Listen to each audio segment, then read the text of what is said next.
In 2020 het ons te make met 'n tuimeltrein, die mooi Afrikaans vir 'n rollercoaster.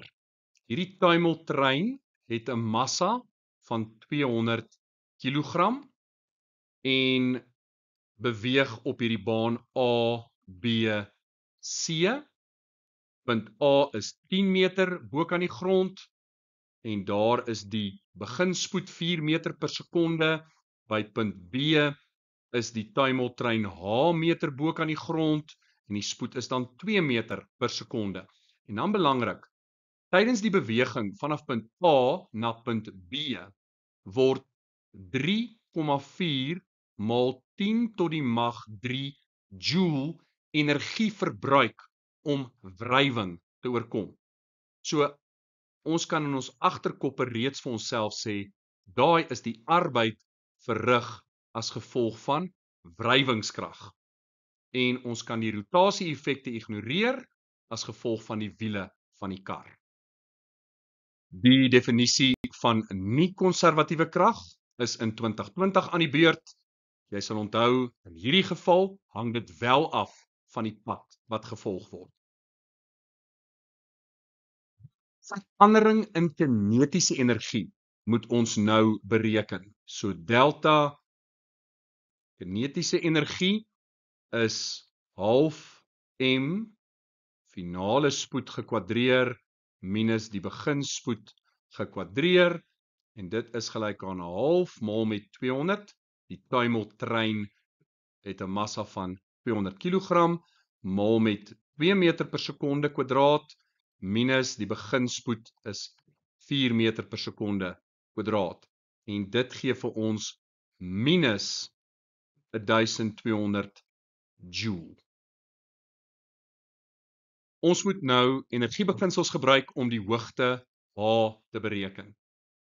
Die arbeid verrig deur nie-konservatiewe kragte is gelyk aan die verandering in kinetiese energie plus die verandering in potensiële energie. Nou die verandering in kinetiese energie, ons het dit reeds uitgewerk, is minus 1200 joule plus die verandering in potensiële energie gaan wees die massa maal met gravitasie maal met die verandering in hoogte. As ons nou fokus op die nie-konservatiewe kragte, daar is net een nie-konservatiewe krag ter sprake en dit is wrywing. En die arbeid verrig deur die wrywingskrag is vir ons gegee as minus 3,4 maal 10 tot die mag 3 joule. En dit is gelyk aan minus 1200 plus die massa van die tuimeltrein is 200 maal met gravitasieversnelling is 9,8 maal met ons hoogte aan die einde is H minus ons hoogte aan die begin is 10 meter. En as ons dit dan gaan uitwerk, kry ons 'n hoogte van 8,88 meter. Sodra die tuimeltrein punt B bereik het, word die engine aangeskakel. So hier is 'n addisionele krag wat nou ter sprake is. En dit beweeg op na punt C en punt C is 22 meter bo kan die grond. In hierdie beweging van B na C beweeg die kar vir 15 sekondes teen 'n konstante spoed van 2 meter per sekonde, terwyl 'n gemiddelde wrywingskrag van 50 Newton daarop inwerk. En nou moet ons die drywing bereken wat deur die engine gelewer word om die kar vanaf punt B na punt C te beweeg.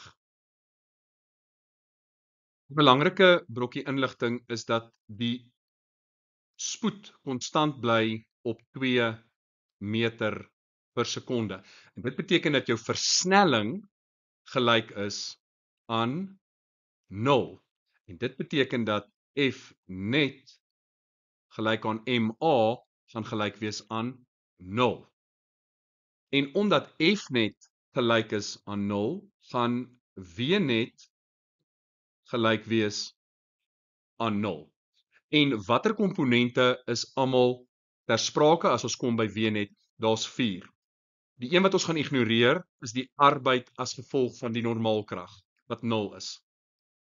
Dan is daar die arbeid verrig deur die engine. Dit gaan ons in ag moet neem.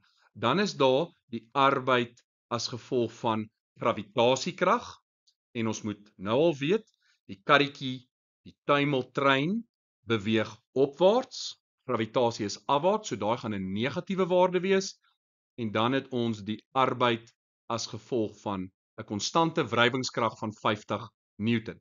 En dit alles is gelyk aan 0. So nou kan ons gaan en ons kan dit gaan uitskryf en dan weet ons dat die arbeid verrig deur die engine plus die arbeid verrig deur gravitasiekrag gaan die massa wees 200 kg maal met gravitasieversnelling 9,8. Nou delta Y. Delta Y gaan die 22 meter wees by punt C minus die 8,88 meter by punt B en dan maal ons dit met die kos van tuimeltrein beweeg op, gravitasiekrag af, daai is 180 grade en dan moet ons die arbeid as gevolg van wrywingskrag ook bytel. So die krag is in daai geval 50 Newton. Nou wat is delta X? Ons het V, dis 2 meter per sekonde. Ons het die tyd, dis 15 sekondes. So jy weet dat delta X is gelyk aan V delta T. So die V het ons as 2 en die delta T dis 15 sekondes en nou moet ons weet kos bewegingsrigting is op teen die skuinste uit, maar wrywingskrag gaan in die teenoorgestelde rigting wees, so dit is 180 grade en dit alles is gelyk aan 0. En dan bereken jy die arbeid verrig deur die engine en dit is gelyk aan 27.215,20 joule. Maar die vraag is, bereken die drywing. Ons het nou die arbeid bereken, maar ons moet nou die drywing bereken. En nou kan ons die drywing gaan bereken. Dit is die arbeid verrig gedeel deur die verandering in tyd en die arbeid verrig deur die engine is 27.215,2 gedeel deur 15 sekondes en dit is 1814,35 joule per sekonde, met ander woorde, watt.